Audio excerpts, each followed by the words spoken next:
Assalamualaikum warahmatullahi wabarakatuh. Bismillahirrahmanirrahim. Alhamdulillahi rabbil alamin. Wassalatu wassalamu ala ashrafil anbiya'i wal mursalin wa ala alihi wa sahbihi ajma'in. سبحانك لا علم لنا إلا ما علمتنا إنك أنت العليم الحكيم رب اشرح لي صدري ويسر لي أمري واحلل عقدة من لساني يفقه قولي اللهم أرنا الحق حقا وارزقنا اتباعه وأرنا الباطل باطلا وارزقنا اجتنابه أما بعد. Muslimin muslimat, hadirin hadirat, mudah-mudahan dirahmati Allah Subhanahu wa ta'ala. Pertama-tamanya marilah sama-sama kita panjatkan kesyukuran kita ke hadrat Allah Subhanahu wa ta'ala atas limpah kurnia dan keizinan daripada Allah dapat sama-sama kita menghadirkan diri ke rumah Allah pada malam ini untuk sama-sama kita melaksanakan tugas dan juga tanggungjawab kita sebagai hamba kepadanya. Mudah-mudahan kita sentiasa dirahmati dan diberkati oleh Allah Subhanahu wa ta'ala. Tuan-tuan hadirin yang dikasihi sekalian, kita sambung balik bacaan kitab At-Tibyan fi Adabi Hamalatil Quran lil Imam An-Nawawi rahimahullah. Last kita berhenti kalau hak lama tu muka surat 22, cetakan baru mungkin dia berbeza sikit. Kita masuk pada muka surat 23, tajuk yang baru. Qala al-musannifu rahimahullahu ta'ala wa nafa'ana bi'ulumihi fid darain amin.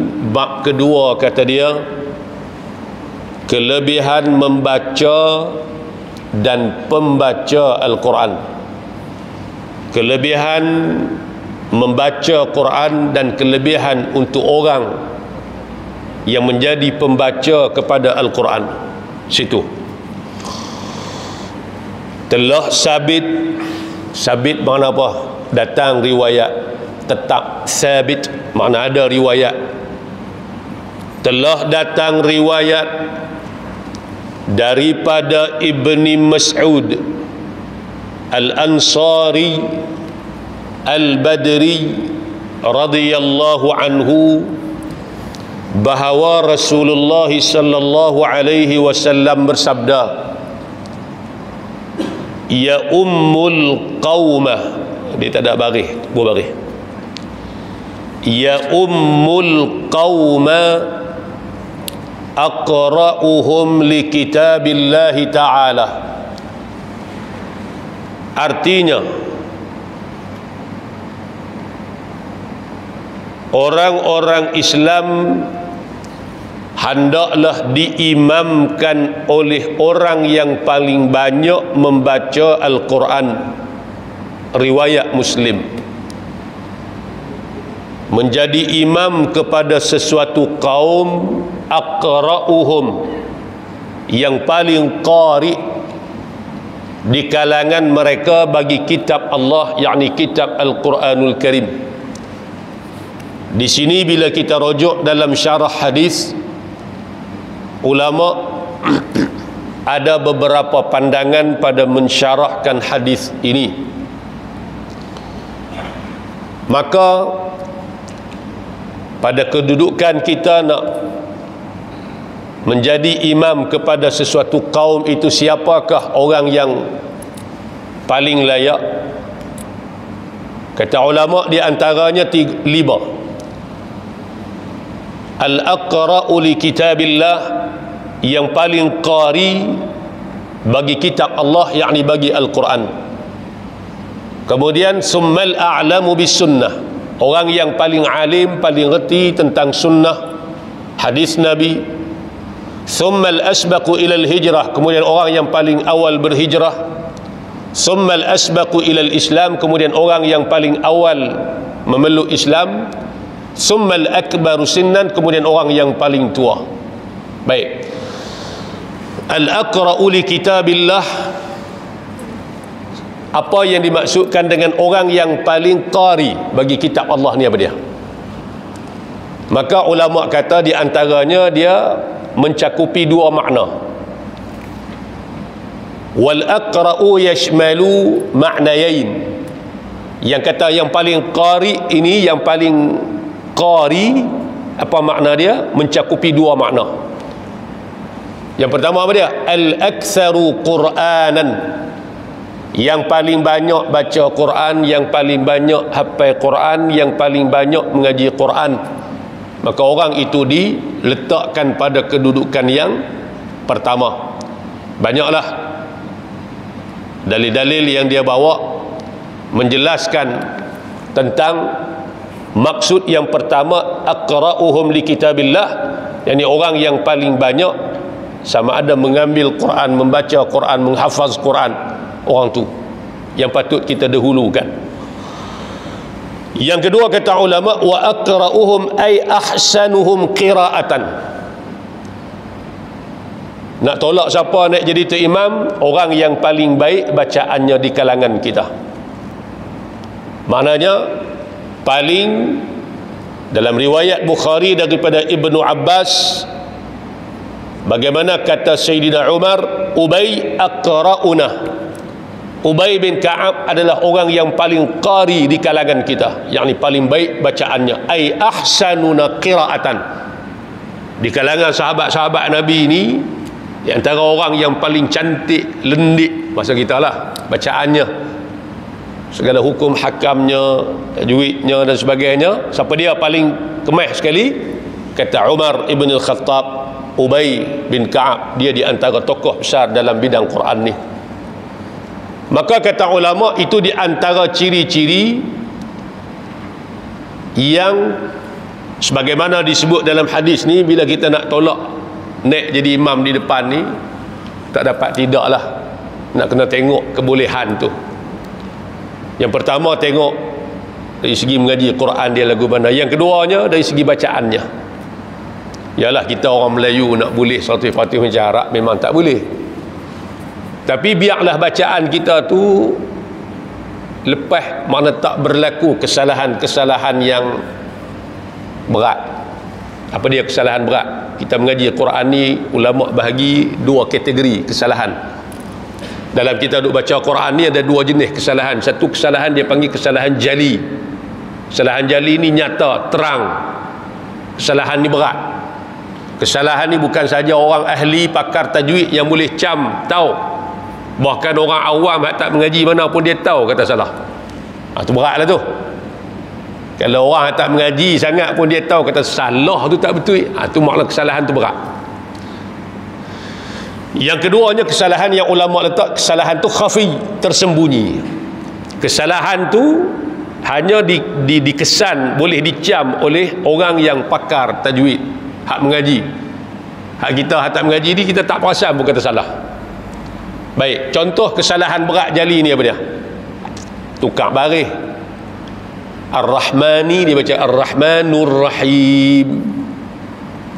Nun baris kasrah dia baca dhammah. Orang yang tak mengaji sangat pun dia cap, dia tahu, budak-budak pun dia tahu. Pasal baris tu kesalahan yang berat, mengubah makna atau tak mengubah makna pun kesalahan tu berat. Tukar huruf, kesalahan berat. Alhamdu, ha dibaca dengan alhamdu dengan ha. Kan? Ihdinas siratal mustaqim, qaf dibaca dengan mustaqim, kaf. Dan sebagainya, tukar huruf kesalahan berat.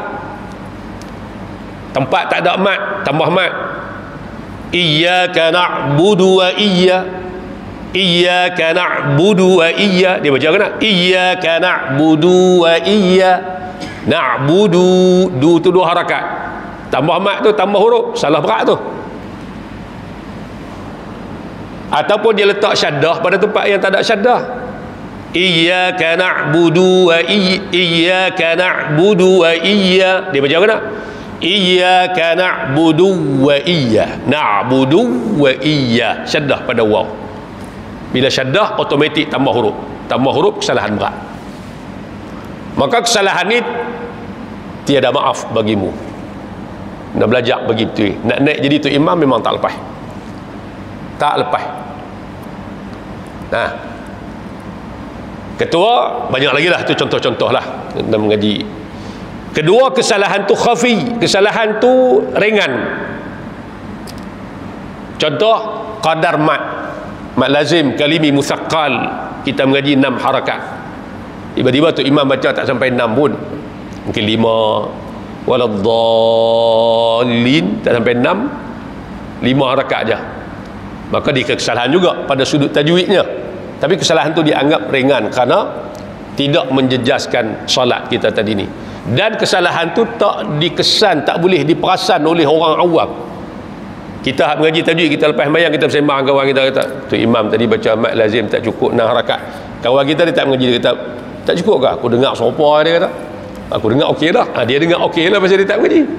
Mana kesalahan tu orang awam tak berapa nak perasan. Kesalahan ni tetap salah, tapi taklah sampai mencacatkan solat kita. Jadi kesimpulannya tuan-tuan, tak kira lah kita ni nak jadi tu imam ke tak jadi tu imam ke, sebab kalau tak jadi tu imam pun kita makmum semayang, Fatihah tetap rukun. Jadi bagi betul bacaan kita. Lebih-lebih lagi bila nak naik jadi tu imam, maka prioriti keutamaannya adalah kepada orang yang Nabi kata aqra'uhum li kitabillah, orang yang paling qari bagi kitab Allah. Paling qari itu apa dia? Maka ulama jelaskan ada 2 keadaan: paling banyak baca Quran, paling banyak hafal Quran, paling baik bacaan dia terhadap Al-Quran. Pasal apa yang didahulukan orang ni? Ada juga ulama sebut paling faqih dan sebagainya. Ada lagi lah perbahasan ni, saya sebut sebahagian ciri-ciri dia. Pasal apa? Dia kata wal hikmatu min taqdimil aqra'i fil imamah. Kenapa didahulukan orang yang paling qari pada bacaan untuk menjadi imam? Annahu la salata illa biqira'ah. Kerana sembahyang ni tak sempurna, tak sah, melainkan nak kena baca. Kan? Salah satu daripada rukunnya adalah rukun yang berbentuk qauli, bacaan. Kena lafaz. Takbiratul ihram kita, Fatihah kita, tahiyat selawat kita nak kena baca bagi sempurna elok. Lepas tu kalau kita duduk naik tu imam, nak kena bagi kemas elok lah ni, jangan ada kesalahan-kesalahan hak berat-berat tadi ni. Nah, sebab tu kata dia di sini tidak dapat tidak, maka didahulukan. Di sini pun nak cerita tentang kelebihan orang Quran ni, sehingga kan bila nak sembahyang letakkan prioriti keutamaan pada orang ni, berikan kepada dia. Orang yang paling qari di kalangan kita siapa dia? Maka dialah orang yang layak untuk didepankan sebagai imam tadi ni. Nah, okey, selesai tu. Baik. Itu sedikit syarah lah, syarah hadis ni. Kalau kita baca sepintas lalu tak faham, melainkan kena tengok syarah ulama, syarah tu apa dia. Kita tak ada kekuatan nak faham dengan kekurangan ilmu kita. Baik. Daripada Ibnu Abbas. Ni. Daripada Ibnu Abbas radhiyallahu anhuma, katanya, kata Ibnu Abbas, para pembaca Al-Quran, yakni ahlul Quran, yang menjadi ahli-ahli majlis mesyuarat Umar Al-Khattab, terdiri daripada orang-orang tua dan para pemuda. Ni zaman Sayyidina Umar jadi khalifah. Ni nak cerita tentang kelebihan ahlul Quran, orang Quran ni. Zaman Sayyidina Umar jadi khalifah, dia jadi khalifah, di bawah dia ada barisan kabinet menteri dia. Maka barisan kabinet menteri ni siapa dia? Terdiri daripada ulama-ulama Quran. dia letakkan keutamaan kepada mereka ni untuk menjadi barisan kepimpinan. Barisan kalau di peringkat negeri mungkin ahli mesyuarat kerajaan negeri, kalau di peringkat negara mungkin barisan menteri. Menteri kanan ni siapa dia? Jemaah menteri. Maka dilantik ahlul Quran untuk duduk balik dalam barisan jemaah menteri di bawah kepimpinan Umar ibn al-Khattab radhiyallahu anhu. Sebab tu hebat-hebat. Jadi pemimpin tu hak jenis Quran duduk dalam dada. Sebab tu kita pun kalau patut-patut lagu tu nak jadi wakil rakyat, kita tengok Quran lagu mana, semayang ke tak ke? Cakap lah dah, kalau semayang pun tak, nak jadi pemimpin lagu mana? Dia dengan Allah pun masalah, dia nak pimpin kita, terus terang tak boleh kan? Sebab tu kata Sayyidina Umar, di antara kata-kata dia, aku orang yang menitik beratkan soal solat, kerana bagi aku siapa yang jaga solat dia jaga hak lain. Tapi siapa yang abai cuaikan solat, hak lain lagi tak boleh harap ke dia. Bagaimana kita nak memberi satu orang satu amanah kepimpinan yang besar kalau dia sendiri semayang pun tak tahu halah, Quran pun tak boleh baca. Tapi kalau pemimpin kita, ketua negara, ketua negeri kita boleh baca Quran, boleh jadi imam semayang, jaga, orang hak jenis ni boleh pimpin kita kepada jalan yang dikehendaki oleh Allah Subhanahu Wa Taala. Tak payah tengok dalam skop yang besar, tengok dalam skop yang kecil dalam rumah tangga kita. Apa jadi kalau ayah ketua keluarga tak semayang, tak boleh baca Quran? Macam mana ayah nak ajak anak-anak semayang, nak ajak anak-anak semayang, nak ajak anak-anak Quran, nak ajak anak-anak baca Quran, sedangkan pak pun tak boleh baca? Dalam pepatah Arab disebut faqidu syai' la yu'ti. Orang yang tidak memiliki sesuatu, dia tidak mampu untuk memberi sesuatu pada orang lain, pasal dia pun tak ada. Maka kalau pak tadi orang yang sembahyang, tentu dia takkan abaikan soal tuntutan sembahyang terhadap isteri dan anak-anak dia. Subuh ke, zuhur ke dan sebagainya, dia akan ambil berat. Tak bangkit dia marah, tak bangkit dia tibai dan sebagainya. Kerana apa? Bagi dia sembahyang tiang dalam agama. Dia akan usaha bagi anak-anak boleh baca Quran, pasal dia tahu kepentingan Quran tadi ni. Pentingnya tadi ni soal kepimpinan, lebih-lebih lagi lah dalam skop yang lebih besar sebagai pemimpin negara dan sebagainya. Kena ada hak tu, tuan-tuan. Sebab itulah Sayyidina Umar dia lantik ahli mesyuarat kerajaan dia, siapa dia? Ahlul Quran. Puak ni tak bimbang dah, sebab Quran dalam dada mereka. Bila ada Quran dalam dada, ada panduan, pedoman dalam kehidupan mereka, hak mana betul, hak mana salah, hak mana tak boleh, hak mana boleh, hak mana jahat, hak mana baik, ada dah. Dia takkan buat lebih kurang, kerana Quran yang merupakan kitab hidayah, petunjuk tadi ni ada dalam dada dia tadi ni. Tapi kita kadang-kadang kita tak letak orang-orang Quran ni pada kedudukan hak sepatutnya. Kita kesampingkan mereka, kita beri hak lain kan. Sedangkan kadang-kadang sepatutnya orang Quran menjadi pemimpin ahlul Quran ni, tapi dia dipimpin. Itu kadang-kadang dunia hari inilah. Nah, ni nak ceritanya bagaimana Sayyidina Umar meletakkan sesuatu itu kena pada tempatnya. Ini yang dikatakan adil. Adil ni apa dia? Wad'u syai' fi mahallih. Kita letak satu-satu benda tu kena pada tempat. Kepiah patut duduk di mana? Di kepala. Kita buh di kepala lutut. Zalim nama dia. Zalim ni apa? Wad'u syai' fi ghairi mahallih. Meletakkan sesuatu tak kena pada tempat dia. Patut hak kawan ni kita beri kat kawan ni, tu zalim. Patut hak dia kita beri ke dia, itu dikatakan adil. Maka ini kedudukan ahlul Quran, sehingga Allah beri kemuliaan. Para sahabat pun dia tahu kemuliaan ahlul Quran, maka dilantik di kalangan pimpinan yang membarisi barisan kepimpinan yang dipimpin oleh Umar ibn al-Khattab adalah kalangan ahlul Quran. Allah. Baik. Kemudian hadis ni riwayat Bukhari dalam sahih dia. Baik. Hadis-hadis berkenaan dengan bab ini akan disebutkan lagi pada bab selepas daripada ini. Baik. Jadi dia akan bawa lagi lah hadis-hadis berkaitan dengan tajuk ni dalam bab-bab yang akan datang.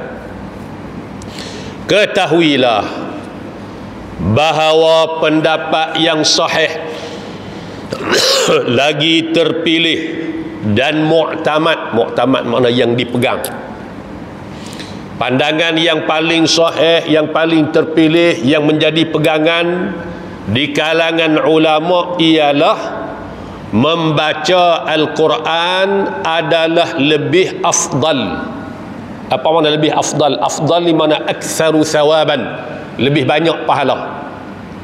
Afdal dengan makna aktsaru thawaban, lebih banyak pahala. Jadi pandangan yang sahih yang dipilih oleh para ulama, yang menjadi pegangan para ulama, membaca Quran itu merupakan amalan yang lebih afdal, lebih banyak pahalanya daripada bertasbih, daripada ucapan subhanallah, bertahlil, tahlil la ilaha illallah, dan zikir-zikir yang lainnya. Makna kalau nak bandinglah, subhanallah, alhamdulillah, dia ada kelebihan dia sendiri. Subhanallah wa bihamdihi subhanallahil azim, yang Nabi sebut dua perkataan, dua kalimah, kalimatani khafifatani ala lisan, dua kalimah yang ringan di lidah, thaqilatani tapi berat pada timbangan. Apa dia? Subhanallahi wa bihamdihi subhanallahil azim. Tu kalau rajin duk sebut tu, ringan je nak sebut, bukan susah mana pun. Subhanallahi wa bihamdihi subhanallahil azim.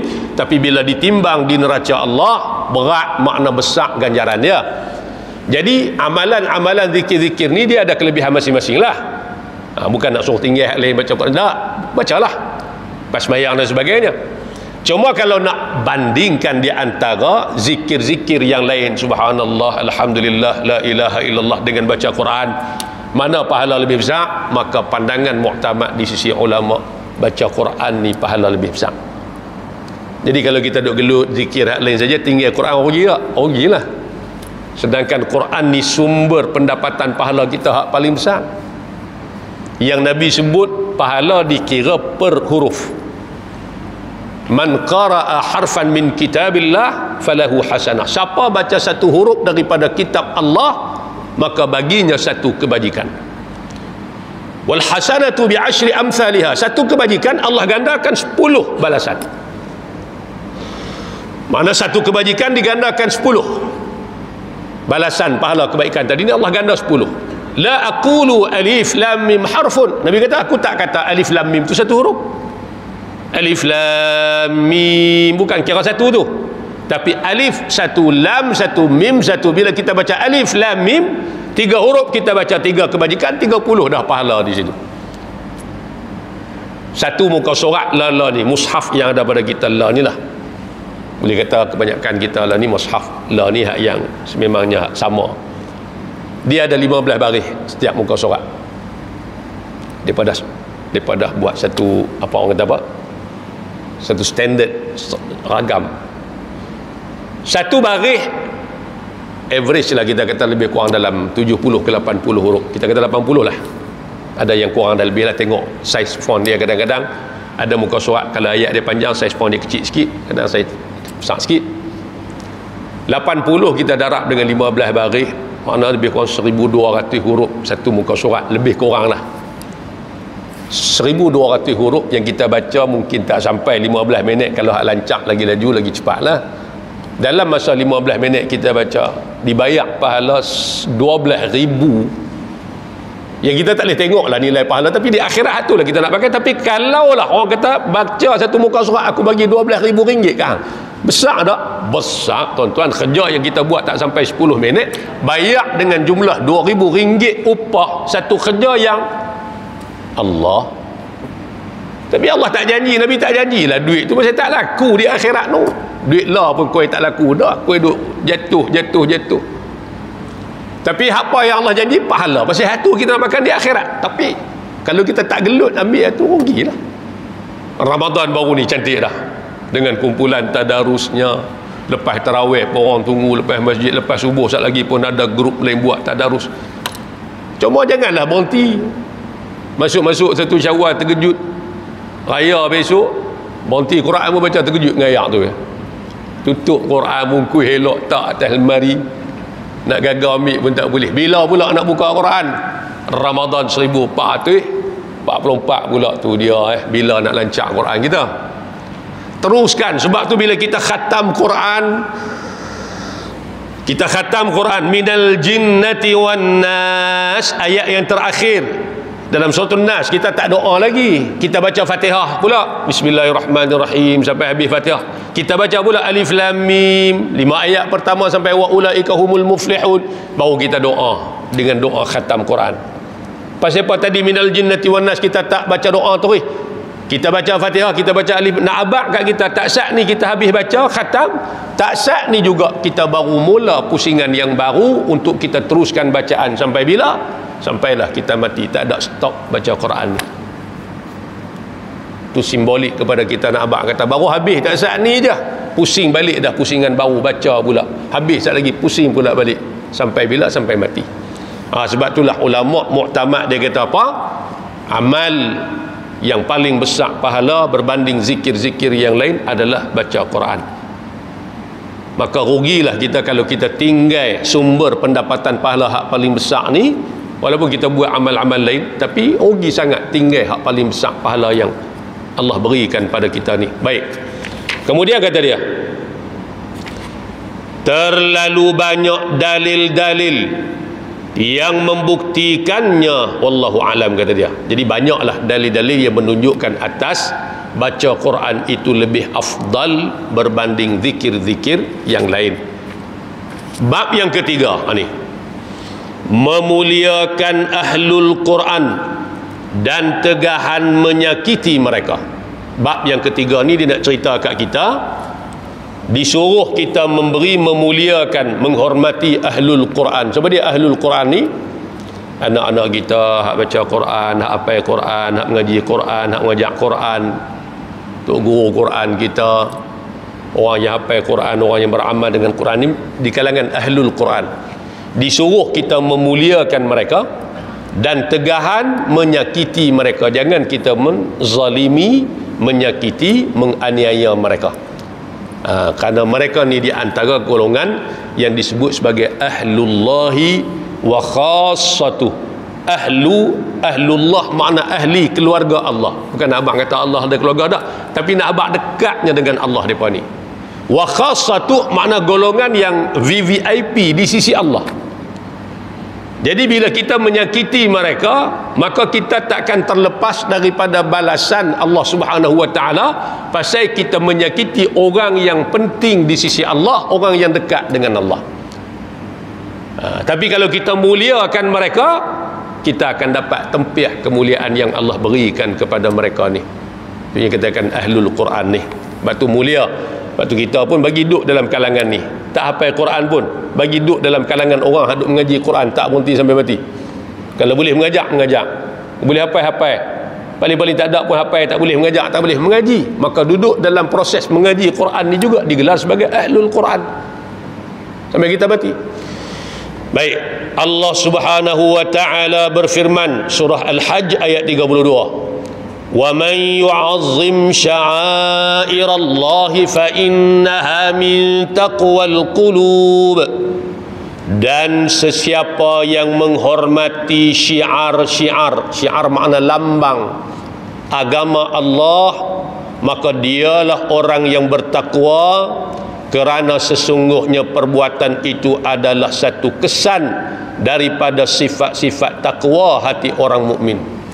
Salah satu daripada lambang-lambang agama Allah, syiar agama Allah ni apa dia? Ahlul Quran.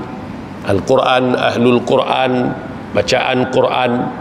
Jadi apabila kita menghormati syiar-syiar agama Allah, maka inilah orang yang ada sifat takwa dalam hati dia.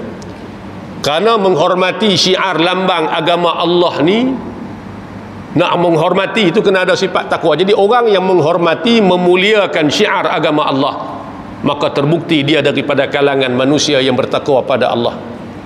Hormat, mana kita meletakkan seseorang tu kena pada tempat dia. Nabi pun pesankan, letakkan seseorang tu kena pada kedudukan dia. Sebab itulah Sayyidina Umar dia ambil kalangan ahlul Quran untuk menjadi barisan kepimpinan menteri, jemaah menteri dia, kerana dia letak orang tu kena pada tempat. Kan? Kita tak letak. Mana ada tok guru Quran ngajak Quran kampung, pencin, gerik, jusa A, jusa B, tak ada. Mana ada? Ada kan?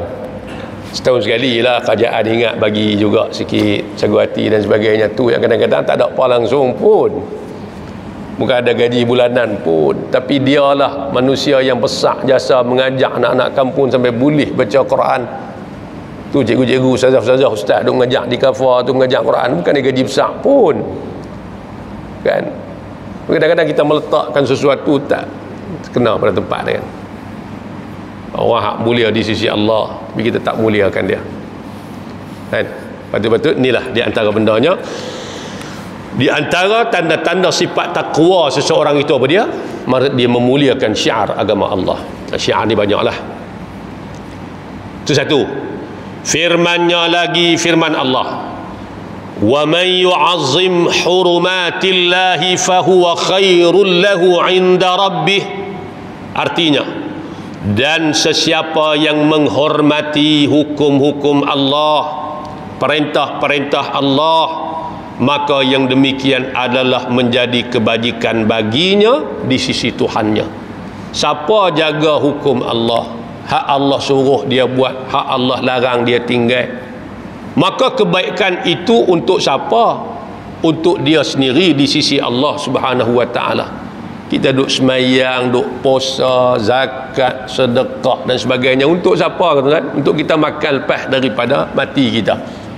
Demikianlah juga kita menghormati golongan Ahlul Quran. Untuk siapa? Untuk kita juga. Kebaikan tu balik kepada kita kan, balik kepada kita. Sebab itulah disuruh kita berbekal. Wa tazawwadu, berbekallah kamu.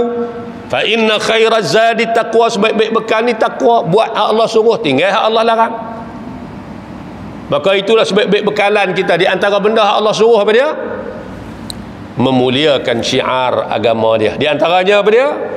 Memuliakan golongan Ahlul Quran, ahli Quran, tok-tok guru kita hak mengajak Quran kat kita daripada kecil. Kadang-kadang ada lagi sampai elok. Setahun sekali cuba ingat ke dia, belikan plekat ke baju Melayu musim nak raya sehari dua lagi pergi bagi. Kerana dia mengajak kita ni, kita sambut guru, duk ingat guru kita di sekolah aja. Tok guru Quran kita tak ingat.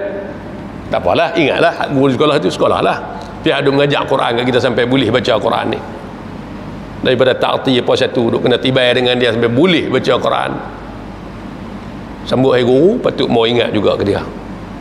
Dia tak minta pun, tapi berilah tanda ingatan kita apa-apa benda pun.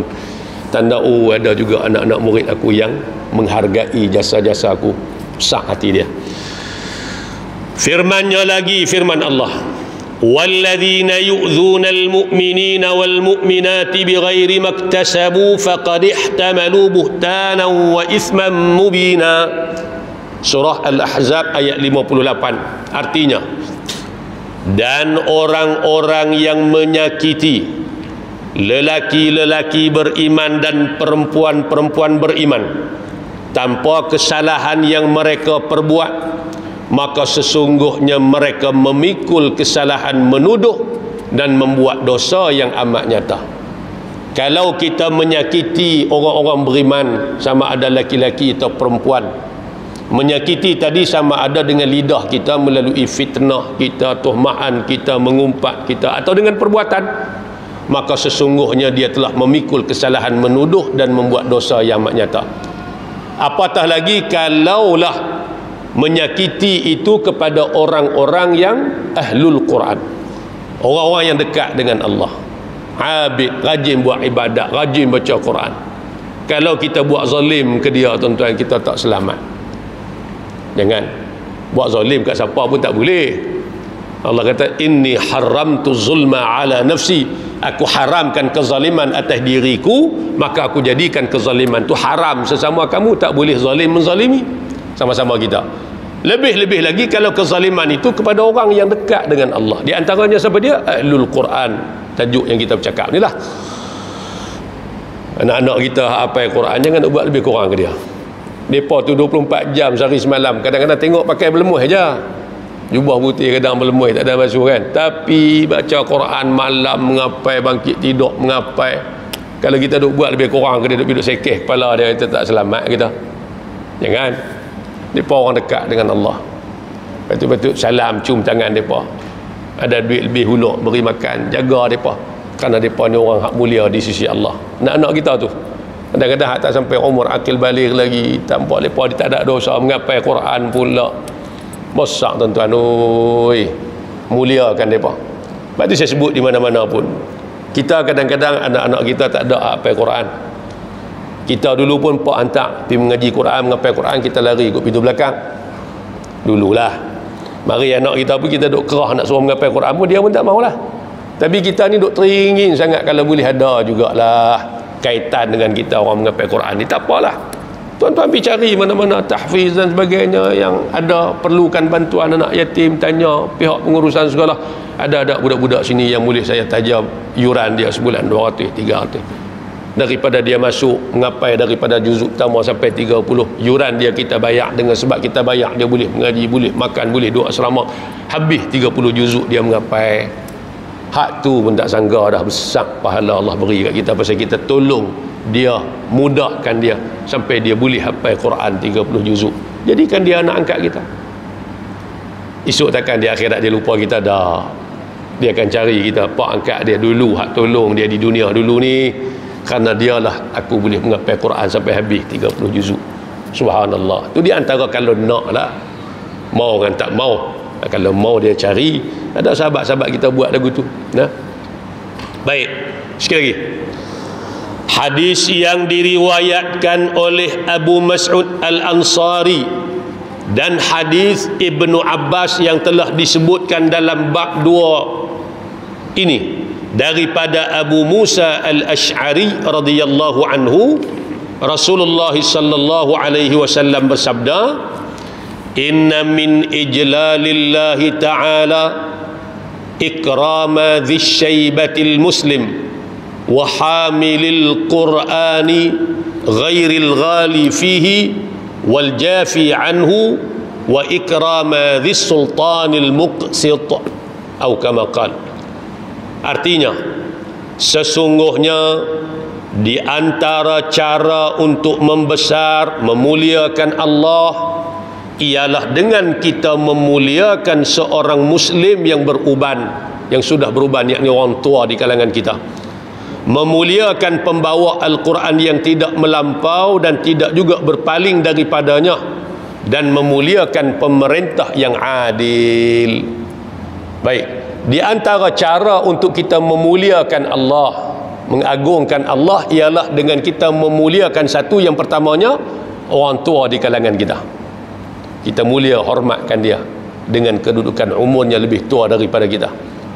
Nabi kata apa? Laisa minna man lam yarham saghirana wa yuwaqqir kabirana. Bukan daripada amalan ajaran kami, ataupun bukan daripada kalangan umat kami yang sempurna adab akhlaknya, mereka yang tidak reti untuk mengasihi orang yang muda daripada dia, lebih kecil daripadanya, dan menghormati orang yang lebih tua daripadanya. Maka disuruh dalam agama, hak kecil, hak budak-budak ni kita kasih sayang ke dia. Hak tua pada kita, hormat dia. Maka di sini Nabi kata apa? Di antara tanda-tanda kita ni menghormati, mengagungkan Allah, apa dia? Kita memuliakan yang pertama orang-orang tua di kalangan kita, hormat.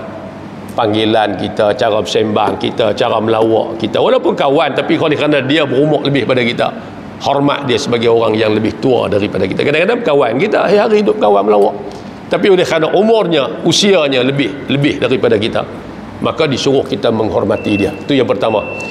Yang kedua apa dia? Di antara tanda-tanda kita memuliakan Allah, mengagungkan Allah, ialah dengan kita memuliakan golongan hamilul Quran, golongan yang menanggung Al-Quran.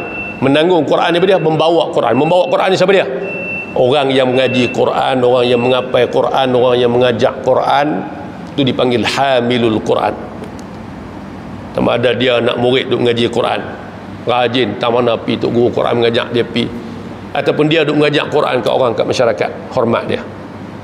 Ataupun lebih-lebih lagi dia mengapai Quran, hormat dia, muliakan dia. Jangan buat lebih kurang dengan dia, kerana dia orang yang mulia di sisi Allah. Maka itu di antara kita memuliakan Allah. Dan juga kita memuliakan siapa? Memuliakan pemerintah, pemimpin yang adil.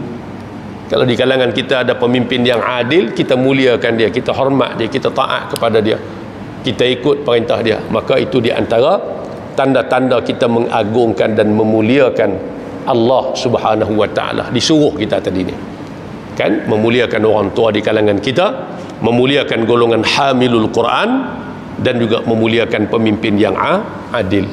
Bukan pemimpin yang zalim, tapi yang adil. Itu kata Nabi SAW. Baik, daripada Aisyah radhiyallahu anha katanya, Rasulullah sallallahu alaihi wasallam memerintahkan kami supaya meletakkan orang ramai pada kedudukan yang sebenar. Aisyah kata Nabi suruh kita letak orang. Makna orang tadi ni kita ada kedudukan dia lah kan. Maka letakkan seseorang tu kena pada tempat dia. Kan? Kalau dia ni orang tua, kita letakkan pada kedudukan dia sebagai orang tua di kalangan kita.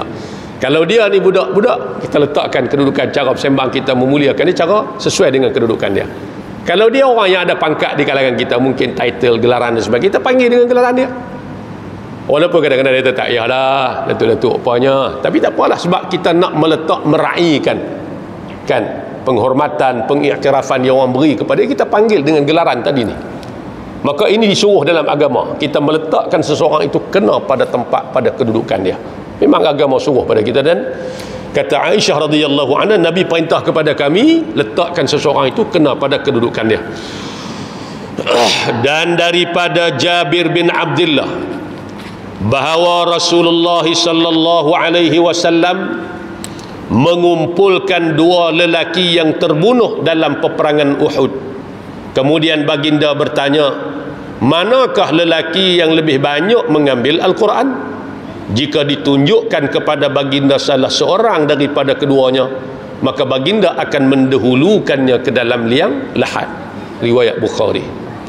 Peperangan Uhud berlaku pada tahun ketiga Hijrah. Awalnya tentera Islam menang, kemudian kerana diuji dengan harta, ramai, sebahagian besar daripada 50 orang, 40 orang pakat turun daripada Jabal Ar-Rimah, bukit pemanah, untuk mengumpulkan harta. Sedangkan dah diperintahkan oleh Nabi, apa berlaku pun hampa jangan tinggal posisi kamu ni, sehingga terima arahan daripada Nabi. Tapi akhirnya 40 daripada 50 orang ni pakat turun. Maka Khalid ibn al-Walid sebagai panglima tentera musuh pada ketika itu buat serangan balas, menyebabkan tentera Islam diuji dengan kecederaan dan sebagainya, hatta Nabi sendiri pun. Jadi waktu Nabi nak kebumikan, ada dua sahabat ramai yang syahid kan. Ada dua sahabat daripada kalangan sahabat, mereka ni orang mulia lah, dua-dua ni sahabat Nabi, syahid pula dalam peperangan, dua-dua mulia. Tapi Nabi nak dahulukan hak mana masuk dalam liang lahat. Nabi tanya di antara dua ni, A dengan B, siapa dia hak paling banyak mengambil Quran, membaca Quran, mengapai Quran. Lalu contoh dia tak sebut lah mana tu, cuma contoh kata dia, contoh kata sahabat, mungkin sahabat kata A ya Rasulullah. Kalaulah nak dibandingkan A dengan B, yang paling banyak mengambil Quran, mengapai Quran ni A, maka Nabi dahulukan A untuk dikebumikan, dimasukkan ke dalam liang lahat sebagai penghormatan. Kerana apa? Kerana dia ni ambil Quran lebih berbanding si B. Padahalnya dua-dua tu mulia dah, sahabat Nabi, syahid dalam peperangan pula.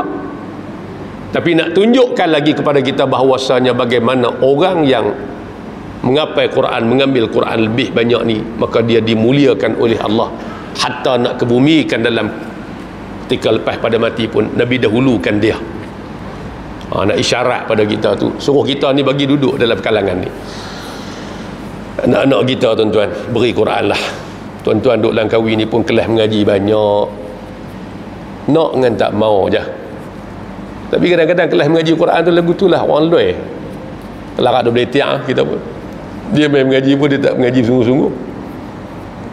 Dan tok guru hak nak mengaji, hak nak mengajar Quran, mengapai 30 juzuk, bawa Quran lagi. Dia nak main mengaji Quran dengan tok guru tu 3 juzuk 30 pun tak apa. Quran pun tak bawa. Mengaji Quran tak bawa. La ilaha illallah. Lepas bila nak boleh? Takkan duk jeling kat kawan sebelah. Lepas tu pinjam Quran kawan sebelah. Main tang dia pula duk sat. Tak baca tak bunyi duk. Ambil spek tak bawa sat. La ilaha illallah. Mengaji pula mengarik insya. Dia seorang pun kat 15 minit dah. Hak tak lancar sebasai, hak tak bawa spek sebasai, hak tak bawa Quran sebasai. Jadi kita mengaji ni nampak tak bersungguh. Tapi kalau bersungguh dapat walaupun kita orang Melayu, orang Langkawi baca Quran, kalau mengaji betul. sedap macam orang Arab baca. Pasal kita alat-alat ada pada kita semua. Alat nak baca Quran ni ada 5. Halqum, lidah, 2 bibir mulut, khayshum ni rongga hidung, al-jawf rongga mulut kita. Semua pakai ada 5 benda ni. Cuma nak kena mengaji lah. Halqum nak letak tak mana, pangkal kah, tengah kah, hujung kah. Lidah nak letak tak mana, pangkal lidah kah, tengah lidah kah, tepi lidah kah, hujung lidah kah, nak sentuh tak mana. Bibir mulut nak rapat kah, nak tutup kah, nak buka kah. Khayshum macam mana nak buat, al-jawf macam mana, huruf apa. Bila kita mengaji betul, itu guru pun tunjuk ajak. Jadi siapa pun boleh baca Quran dengan, tapi masalahnya kita tak bersungguh. Sebab tu anak-anak kita jangan ada kompromi dalam mendidik Quran pada anak-anak kita. Kalau hari ni umur daripada 20-30 anak-anak tak boleh baca Quran, mak nampak mak ada kesilapan dalam mendidik mereka, sebab mak pak tak beri Quran sempurna pada anak-anak. Kalau tuan-tuan bagi sejak daripada umur 5, 6, 7 tahun, bagi dah Quran ke anak-anak, mari umur 20 ni memang dia boleh baca Quran lah, kompor boleh. Tapi kalau tuan-tuan tak bagi masa kecil, tak boleh lah. No. Jadi itulah tanggungjawab kita sebagai ibu bapa. Ni kitab yang kita baca ni nak cerita benda tu, nak bagi pulih semangat kita supaya kita ni dengan Quran ni bagi ada kepentingan dalam kehidupan. Maknanya kita letak satu benda yang prioriti dalam kehidupan kita untuk kita pakat-pakat bagi boleh Quran ni. Baik. Tanda situ dululah. Nanti kita sambung balik dalam temuan yang akan datang. Tanda situ. Kita ambil daripada Abu Hurairah radhiyallahu anhu, daripada Rasulullah sallallahu alaihi wasallam, bahawa Allah Subhanahu wa taala berfirman di dalam hadis qudsi ila akhirih, wallahu subhanahu wa taala a'lam. Bismillahirrahmanirrahim. Alhamdulillahi rabbil alamin, wassalatu wassalamu ala asyrafil anbiya'i wal mursalin wa ala alihi wa sahbihi ajma'in. Allahumma arhamna bil Qur'an waj'alhu lana imaman wa nuran wa hudan wa rahmah. Allahumma dhakkirna minhu ma nusina wa 'allimna minhu ma jahilna warzuqna tilawatahu ana al-layli wa atraf an-nahar waj'alhu lana hujjatan ya rabbal alamin.